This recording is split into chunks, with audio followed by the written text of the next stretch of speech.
Hey, welcome back to my channel. In this video, I'm gonna talk about top 5 best white gaming keyboards.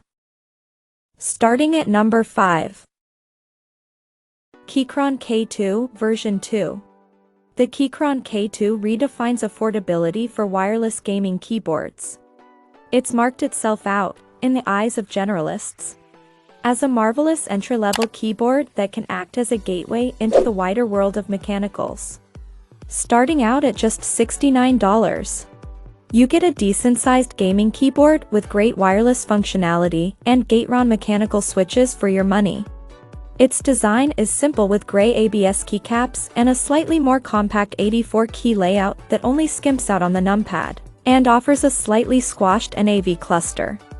Whilst I've previously argued that 60% compact keyboards may be the way to go if you're a space-savant gamer, the Keychron K2's 75% offering may just make me rethink that decision.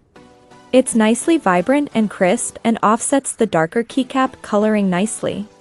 But it's a little bit of a pain having to cycle through all the presets to get to the static lighting mode. And with the battery at a 4000 mAh capacity, the K2 can go the distance with or without backlighting. You'll get 68 hours with full lighting and 240 hours without. Meaning you can go weeks without touching the charging cable. That's USB Type-C in case you were wondering. All in all though, if you're looking for an entry-level mechanical keyboard, this is a good choice. Especially if you're working from home and using multiple devices. That's not even considering its wireless capability, which really feels like the icing on the cake of the already impressive Keychron K2. Coming at number 4. Logitech G915 Lightspeed. If you've got your heart set on a wireless keyboard, then the Logitech G915 is a great example of the genre. It's not a peripheral we believe requires wireless functionality. We much prefer a wireless gaming mouse, opens in new tab. Or wireless gaming headset, opens in new tab. But there are a few moments when a wireless keyboard is helpful. Like gaming on the couch or if you regularly move your keyboard between devices and locations. You'll be required to spend that little bit more for wireless functionality than what we tend to see for wired mechanical keyboards. With similar features, the Logitech G915 is $250, £210. There's a slightly cheaper TKL version, but not so much so that we'd instantly recommend it over the full-size model.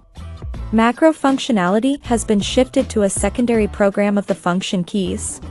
Can be flipped via the Logitech G gaming software in order to prioritize macro functionality, in which case the FN key will revert F1-12 back to the original input. Beneath that stylish exterior lies fantastically responsive Kale-made GL key switches. You can pick from linear, tactile, or clicky, and we recommend the latter if you really want to make a racket. At number 3. Skill KM360. There is a trend towards $200 plus gaming keyboards in the market at the moment.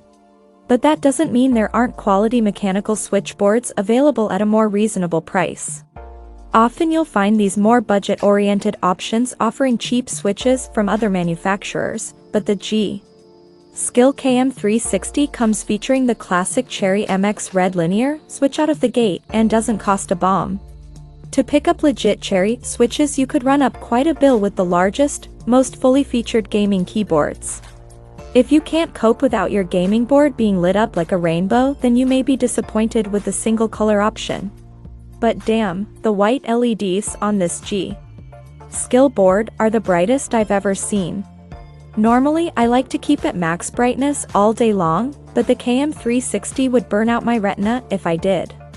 It is very bright, but at least the lack of rainbows has helped to keep the price at a more reasonable level. This TKL board is basic, but what it does very well. It's solid, well-built, reliable, and looks pretty decent too. I was a little disappointed at the lack of wrist rest, and the fact there's no pass-through, or media controls. But I'll happily give those a pass in favor of affordable functionality. The detachable USB Type-C is a real boon to the longevity of this board, too. Number 2 of my list. Mountain Everest Max. Answer me this, why the hell has everyone been sticking the numpad on the right-hand side of their gaming keyboards? The new Mountain Everest Max gaming keyboard means I can instead jam it onto the left-hand side. And that makes a whole lot more sense to me. It gives me all the benefits of a TKL keyboard design, but with the utility of a full-size board. And that also means this is now my new favorite slab. Especially in its fresh hot pink trim. Gotta love those RGB LEDs. That comparison is important though, because the Mountain Everest is a gaming keyboard aiming to take on the big boys. And most especially at the enthusiast level in which Glorious has been making a name for itself. Crafting completely modular gaming keyboards, which can house any hot swappable mechanical switches you can buy, is something Glorious has been doing for years, bringing one-snitch custom keyboard fun into the mainstream. I've reviewed a whole lot of keyboards in my time as a tech journo. And I always know when I've found a good one because it doesn't get unplugged the instant I hit publish on the review, and dropped atop the heap of discarded peripherals that now fills my house. And the Mountain Everest Max is going to remain on my desktop for the foreseeable future. I'm probably going to play around with the keycaps. Skill's recent crystal crown pudding caps, opens a new tab, have a strange draw to me. And I might even hook out the switches in the Logitech G Pro TKL keyboard for my 16-month-old son, uses to emulate his dear old dad. Sure, modular keyboards are nothing new, Logitech's been in the game recently with hot swappable switches. And Glorious GMMK, opens a new tab, has been a quality option for years. Indeed, removable numpads aren't either, though none have been able to be solid enough to look and function well on a high-end board. But, high pricing aside, the Everest Max has the edge on all of them for me and is going to be my keyboard of choice from here on. And number 1. Corsair K100 RGB Optical. Let me start by saying that while I was impressed by Corsair's previous offering, the K95 RGB Platinum, I struggled with the price. Struggled. No matter how good it is, $200 is a lot for any keyboard. It really was a good keyboard, taking the top spot in our best gaming keyboard guide for the last few years. That's a brief bit of context for the K100, which costs even more than its predecessor. At $230, it is 15% pricier, but will you get the 15% more out of it? Possibly. Possibly even more. These switches feel great for typing, with a 1mm actuation point and 45G actuation force. Bottoming out at 2 mm. If those figures don't mean much to you, they're very sensitive.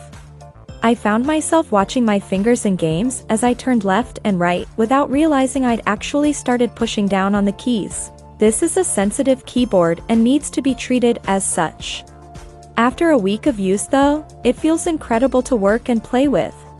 At the back end you have Corsair Axon hyperprocessing technology doing the grunt work of actually keeping the keyboard up and running. This new engine supports a native polling rate of 4000 Hz, although the benefit of this isn't obvious, and by default, it is set at the more standard 1000 Hz anyway.